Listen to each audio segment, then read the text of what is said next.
and welcome back to the second episode of my Expedition GeForce recreation here in Planet Coaster.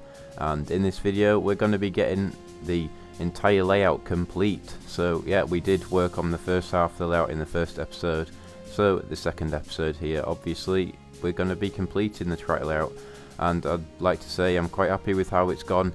I think it's pretty smooth. Yeah, the shaping is fairly good. I'm quite proud of this actually. So if you stick around to the end, you will be able to see a full POV. As for my other series, Leibniz Park, Lilienberg, I'm not giving up on that. I know it may seem like that as there have been, lacking episodes of that lately.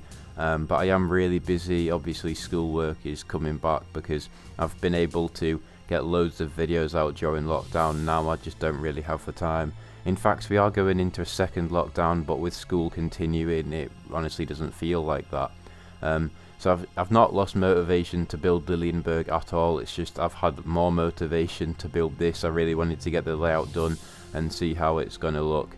So that's what we're doing right here. But the next episode, well, the next video on my channel will be Lilienberg. I'm quite excited to show you the progress that I've been making with that, because I have still been doing a little bit of building on that, even if it's not making any episodes. But back to this now. We just made the first draft of shaping for the twisted airtime hill, which is one of my favourite elements of the ride.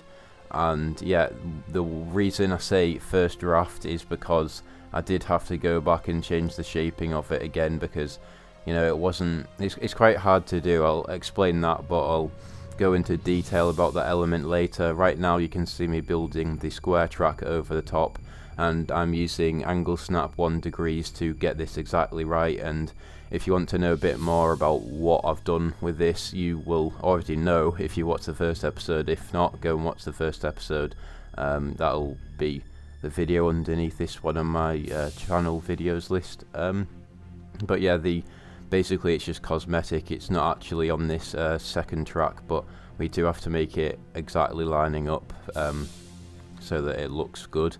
And I know that the twisted airtime hill doesn't use the square track. You can see there that the square track is now gone, but I just had to get it forward so that it would line up for the future, for the rest of the layout. But now we are trying to adjust the shaping of this twisted airtime hill a bit. Yeah, using some of the tools to just adjust it and make it look as good as I can. Annoyingly, Planet Coaster really gets rid of a lot of banking with the smoothing method. Not like it's a method, just the smoothing tool in general. So that was a bit of a difficulty with this, but I've had to, make it bank a lot more than it does originally, and then let the smoothing tool, take it down a bit so that it's more realistic. But back to this part of the ride now. We are doing the overbank. I guess it's not really an overbank because this turn doesn't go beyond 90 degrees, but it does follow the same parabola as the one above it. So yeah, some of these turns are quite fun. It feels like you're just floating over trees. They're not the most exciting, but they're just quite fun and almost relaxing in a way. Some people do complain that some of the turns are dead spots on this ride, but I don't think it really kills the ride.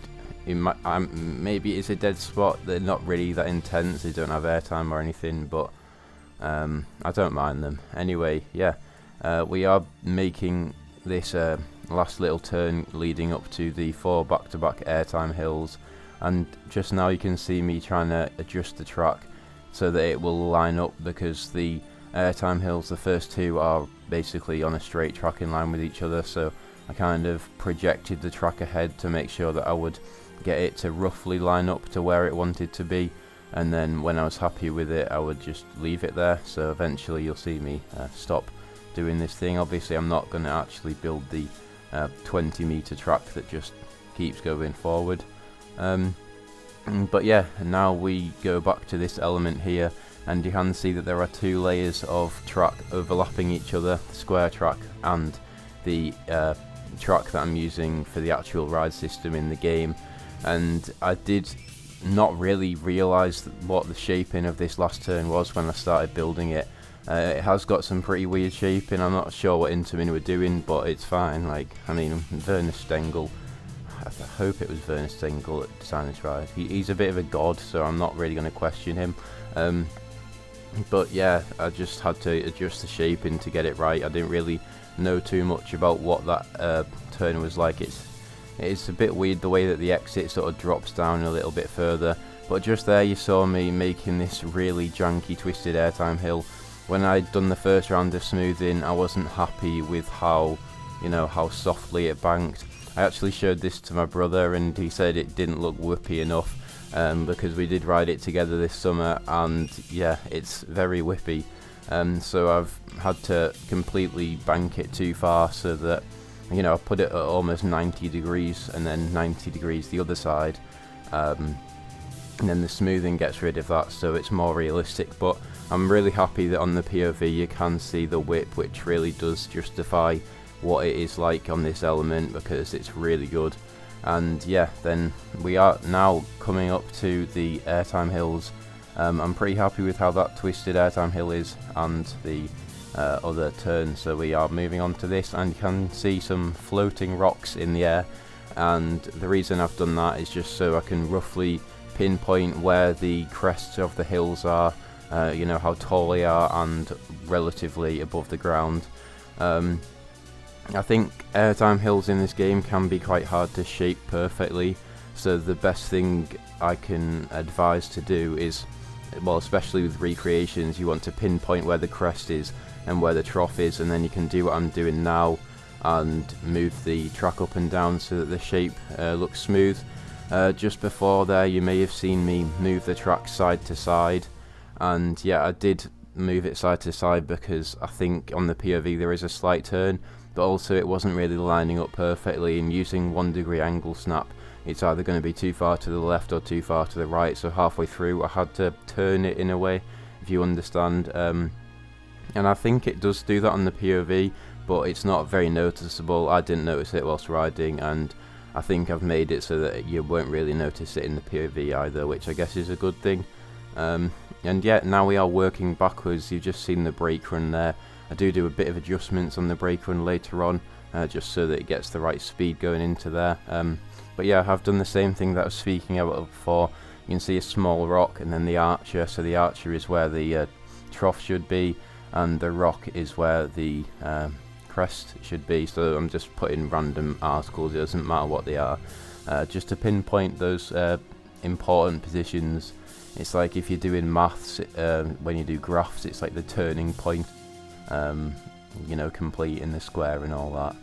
Anyway, I'm sure you guys don't want to hear about maths whilst watching a Planet Coaster video, so we are gonna be just joining up these tracks now. I did have to work backwards because I don't know how you can realistically get it to go to the brake run, especially how there's a big long bit of straight track going into the brake run, so I thought the best way to line it up would be on that turn there, so we then used autocomplete to get the tracks to join up.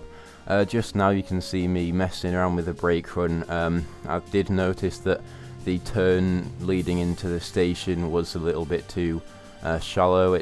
Basically the train went really slowly, so I had to lift it up a bit, and I think whilst looking at my own reference images, that track is a little bit more sloped than I first thought. But yeah, now we're just going over and smoothing a lot of the track. We have pretty much finished that out now. You can see that we did reach the end as well. I'm really happy with how it's gone, but I think there may be a few things that could do with a little bit of tweaking, but it's nothing special. But I will show you the POV now. Keep in mind that it is work in progress. Just leave suggestions if there's any parts of it that need to be changed. But yeah, enjoy the POV, guys. That's all from me, and goodbye.